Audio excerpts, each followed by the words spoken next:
You want to call it that? Yes, sir. Yeah. You know, Straight Outta Compton movie came out last year, classic movie, and Michel'le had nothing to do with the movie. They didn't include her at all in Straight Outta Compton movie. Yes, sir.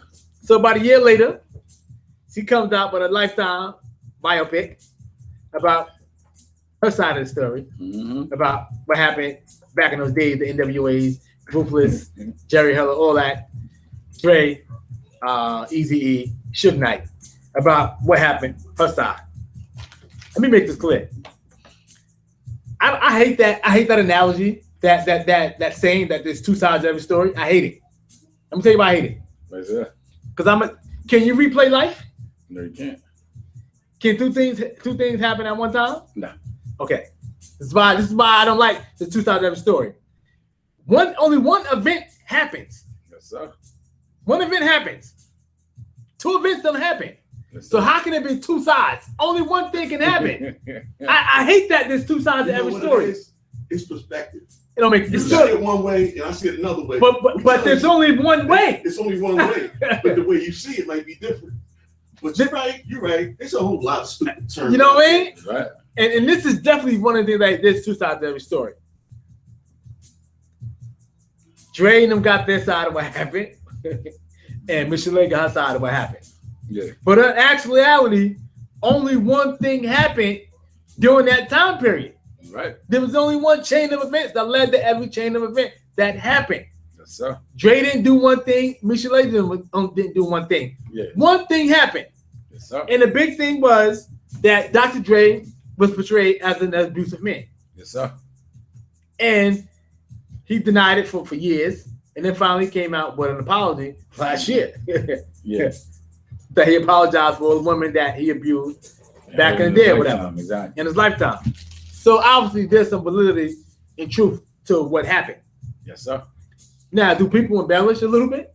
Exactly. Pretty sure they do. Exactly. Would you agree? Yeah, most definitely. Okay. Now we watched that. We also Straight Outta Compton. Very good movie. Nominated for Oscars and everything. Well put together. And last night, there was a lot of hype around this movie, the Straight Outta Compton Michel'le story. And I thought the movie was okay. You know, the production was, the quality and production was nowhere near Straight Outta Compton. No. It didn't have a budget. Okay. All right, it's fair to say. Didn't have the budget. But she portrayed Dr. Dre as a very abusive man.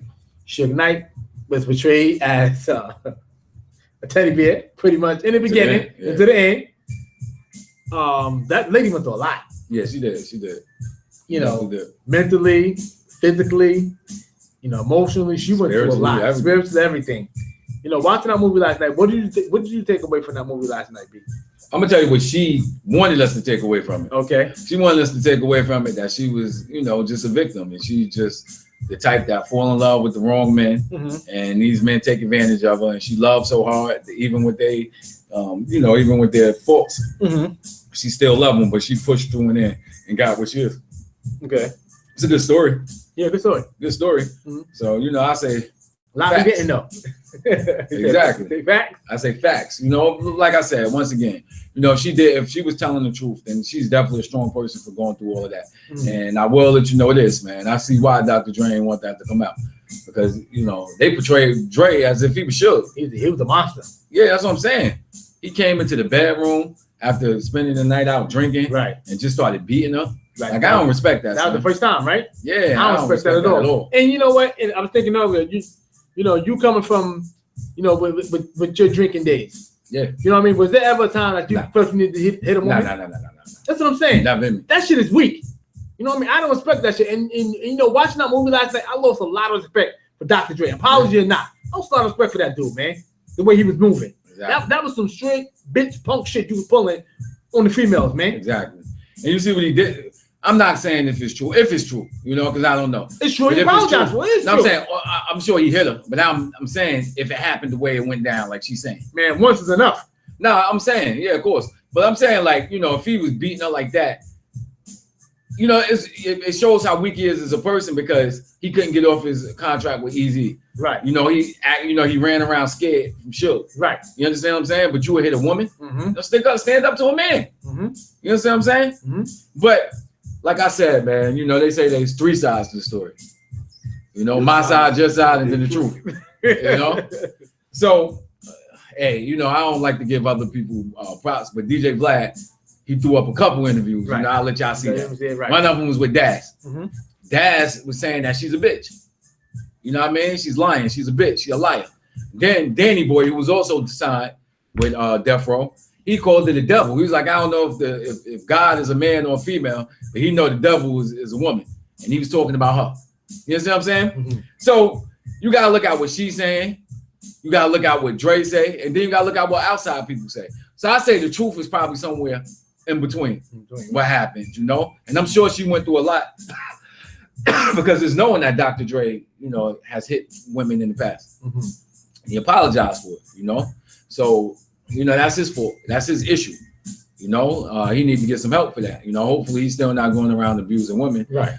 You know, for Michel'le part, you know, she ought to be a strong woman to take all of that.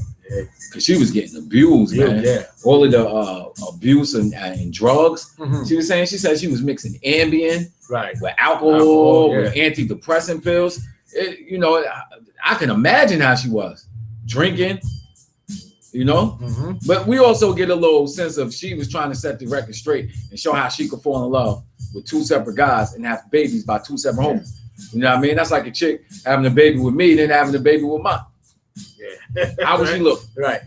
Like a thought. Exactly. So she explaining it and why it happened. So it's like she, you know, that's why I don't take everything she was saying as to be 100% fact.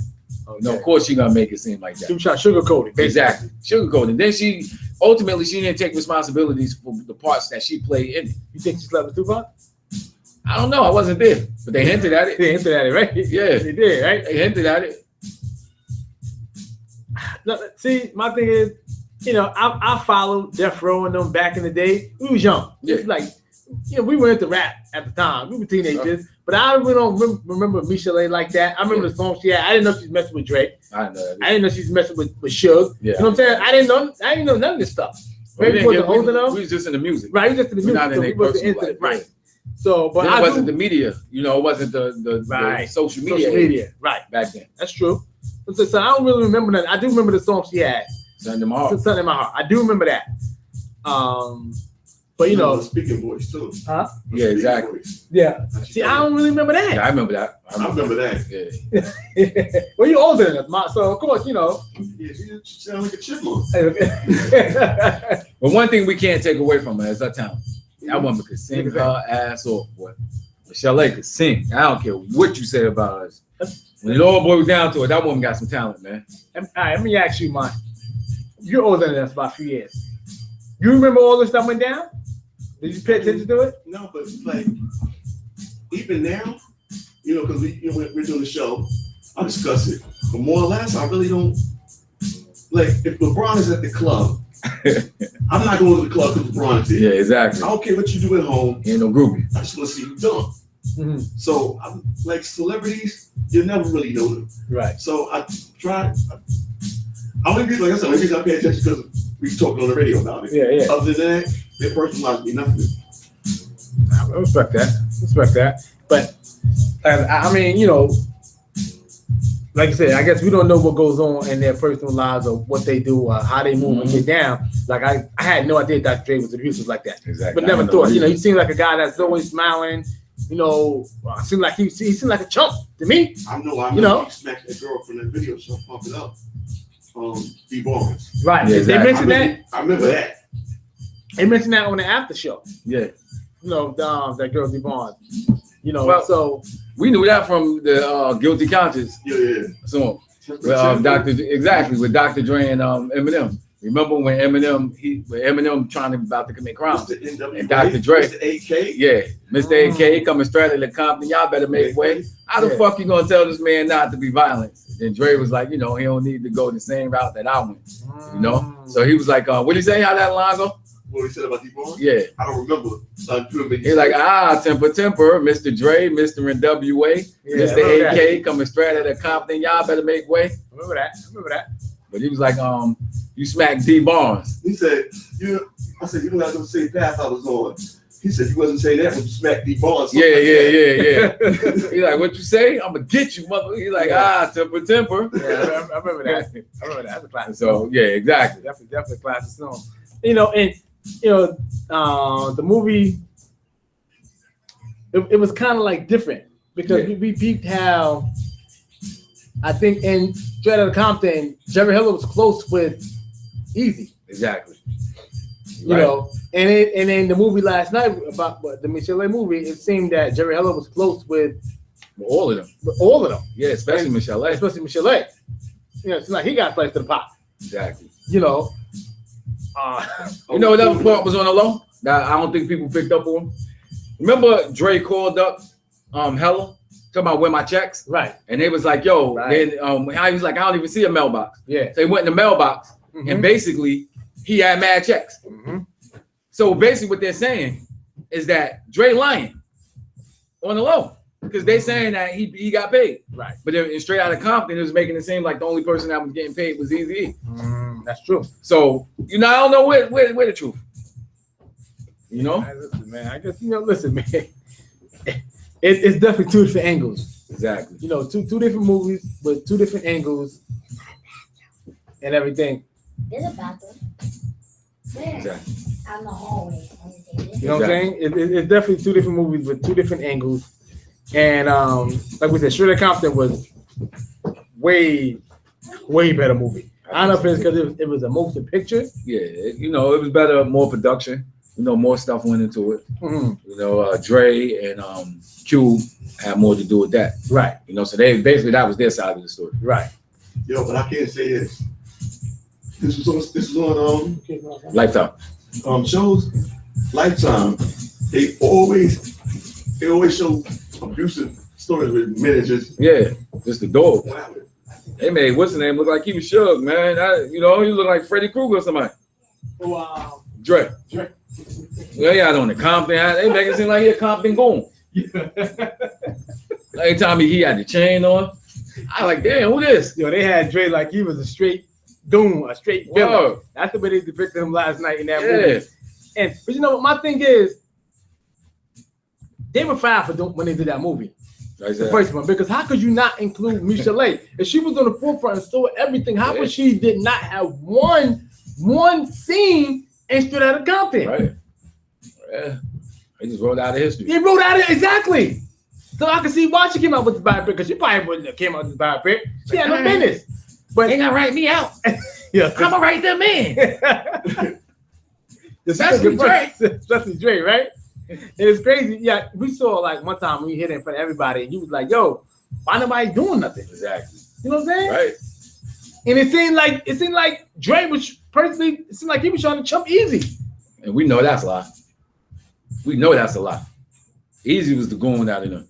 Exactly. He was the gangster. Exactly. Come on. Yeah, Hella. They was acting like Hella was concerned. He's like, I'm not gonna let you go with him. I gotta take that Jerry Heller serious. Jamie Kennedy played them. I gotta take it serious. Shout out to Jamie Kennedy. He came a long way. That's the dude from what we call, man. Scream. He was in Scream. And wasn't he in Don't Be Hating? What's the movie he did? B-Rad. B-Rad, yeah. The white rapper. I think he said the first time I had agua was down in Nicaragua. Remember he used to do the rapper? And that was B-Rad. Yeah, that shit was hilarious, man. First time he had agua, I was in Nicaragua. On another note with Eazy-E. Yes, sir.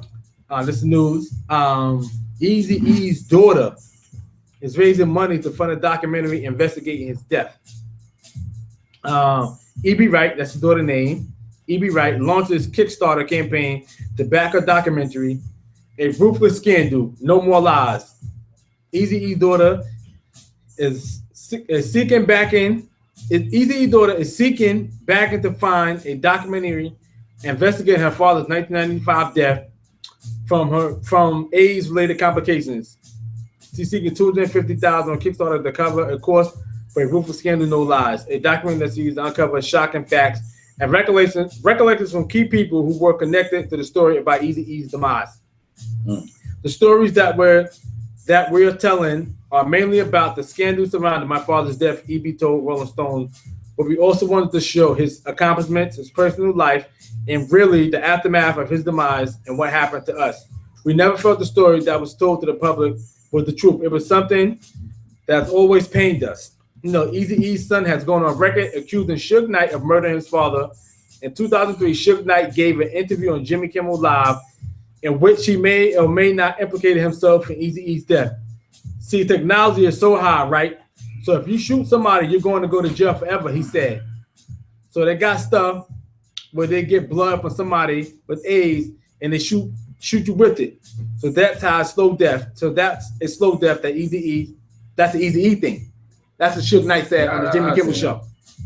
People do not know what happened to his family or me as his kid or what happened to his record label or to do all his belongings, his daughter said. People have the perception that we were all up everything and everything of his kids are good and life is peachy and keen. But it's not really that. It's really a tragic story and it's just time and it needs to be told. Check out the Kickstarter page for Ruthless Scandal, No More Lies. You remember that thing? Yeah, I remember. But Suge, now I didn't say you remember you and your brother talking about it. Yeah. You believe Suge got something to do with that? I ain't buying it, man. Come on. You ain't buying it? He slept with a lot of women. Yeah, exactly. You know, his wife never had AIDS too. His wife never had it. Nope. She lucky. Yeah, that's what I'm saying. But you know, we don't know what happened with that case. You know, that's the thing about the human mind. We're gonna fill up stuff that we don't know with stuff we do know. You know, like I'm saying with the extraterrestrial shit. You know what I mean? Right. Like you see a flying saucer in the sky, you've never seen an alien body before, but you automatically assume that it's an alien. Right. So, like, you know, people can't explain how Eazy-E went to, and you know, he went in the hospital with just a cough and never came back. You understand? Like it ballooned and got crazy. So, as long as that mystery is there, people are always gonna say that you know, it could be a conspiracy. Conspiracy, right? Yeah, exactly. But until we, you know, ultimately find out, you know, we'll never know. But even then, people probably still gonna say it's a conspiracy. So it's something that's still gonna be around. Let me ask you, is this something you would like to see? The kind of documentary? Just going, yeah, of course. I watch documentaries about anything, of course. Yeah. I think Eazy-E was a polarizing figure. Documentary, yeah. You know, Eazy-E was a polarizing figure. And like we said, we were a little bit young around Eazy because Eazy wasn't really popping when we got around. Like, you know, he was in the 80s, early 90s. Right. You know what I mean? So I went back to listen to some Eazy-E music. And, you know, he's a funny guy. Very funny guy. He got some funny songs. Like, you know, that guy's hilarious. Classic material, huh? Yeah, I mean, I like it. You know? I remember Ezel. Who? Ezel. That's Friday? Easy. Remember Drake they made him play Easy? Yeah, play Easy. Yeah, Then they had somebody else playing Jerry Heller. Yeah, I remember that. Fat white guy. I remember that. They be getting cheapies, man. Listen, man, I hope, you know, they get that 250K that she's looking to get. You know, the people that's close to Easy or the rappers, you know, why not donate money to this cause? You know, so that way, you know, they can get the facts. Final answers of his demise and what led up to it. You know, I hope Suge Knight had nothing to do with it. You know, huh? You doubt it? Why would he put that out there though? Yeah, you know what I mean? She'll say, you're a knucklehead, man. That's what knuckleheads do. Yeah, I know that. Destructive. You destructive? I grew up on, I ain't gonna say. Grew up on terrorist society, right? He's destructive. Suge Knight, man, he's the polarizing figure too. Yes, sir. You know, he stayed in the news for all the wrong reasons. Yes, sir. He did give us Death Row Records though. But you know, and then, you know, the wrap this thing up. The movie was okay. Yeah. It's something that glad it was came straight to the TV and not in theaters. The production on it was not too good. I think was that the same Suge Knight they had playing for the movie? Yeah, it was the same right? Yeah, he did. Same Suge Knight they had playing. Shout out to homie from the Professional Chiller, man. He getting out there, kid. Who? Homie from the Professional Chiller. Which one? The one that was wilding, trying to kill Arliss. What's his name? Yeah, light skin guy. What's his name? Sean. Sean, you know, Sean doing his thing, kid. Why you say that? Nah, you know, he did his thing in the professional chiller. You know, he just played Cube. He did his thing, son. You know, he came a long way. Shout out, Sean. You do like him though, right? Like the guy played Q in the movie. Nah, Q was just like his father in the original movie. You know, did a hell of a job with that. He did a hell of a job. Act like him too. Mm-hmm. Had the mannerisms and everything off that. I don't know why they didn't get a little easy to pay Easy E. Sure, right? I don't know why when they do that. But I guess you know they got a real actor because, like I said before, he's a polarizing figure, so they needed depth for that actor to do that. You know? Right. And the movie was mainly about Easy. Yeah, it's centered around him. Him and Dre. Right. They Cube a little, son. Cube a little bit. I think mainly Easy though. Easy, yeah, it was easy, right? With the depth and everything. Wow. Definitely a good movie, man. But you know, Yellow. Yellow. Yellow was laughing. Hell ain't like that shit. He said he's gonna get his people at the Jewish League. You gonna let him say this? That's why I think that movie was more real, man. I can see Jerry Heller doing that, man. Yeah. They don't let him do this. That Paul Giamatti playing Jerry Heller, right? Yeah, he's a hell of an actor. Wow, no. He's real good. He's real good, yeah. You gonna allow him to say this? Oh man. So I mean, what did the moral of the story, man? What did you take away from that movie last night? I mean, she told her side of the story. She got her side out. You know, she explained why she had 2 kids, how she had a kid with a homie, 2 guys best friends. Right. You know what I mean? So I guess she you know, she did her part. She did her part, right? Yeah, she said that. She did her part without making it look like she was a little thought or something. Right. Yeah. You know, she stayed on her case. But you know, Hollywood couldn't have wrote a better script, man. How could you have 2 babies by 2 polarizing figures like that? 2 kids, one with Dr. Dre and one with Suge Knight. Right, and they turned out to be enemies. Yeah, exactly. You know, and she was laughing because she had an interview with Vlad too. Oh, she did. Talking about Suge, you know, Dre couldn't stand up to Suge. You know, so I already knows. It seemed like she got hold of a whole bunch of harsh, you know, feelings toward Dre. Right. You know, so for the embellish on certain things. Not out the realm of reality. Yeah, exactly. It's not out the realm of reality, you know. Mm-hmm. If she did go through that stuff, my heart definitely go out to her. Right. You know? Nah, definitely. Yeah. Definitely a good flick. Yes, sir. All right, you already know what it is. About to wrap it up. Yes, sir. I peed in this cup when Trader wasn't looking. Fine. Yeah, we go to the night, And you man. thought you were gonna get in trouble. We live, man. We do it live. Yo, catch us every Sunday, man. 1 to 4 p.m. Eastern Standard Time on yakradio.com, Yak Radio app. You can catch the stream live on the Loop Video 2000 on Facebook, YouTube. Yeah, that threw you off, didn't it? Always. Gosh, man. See y'all next Sunday, man. We out here.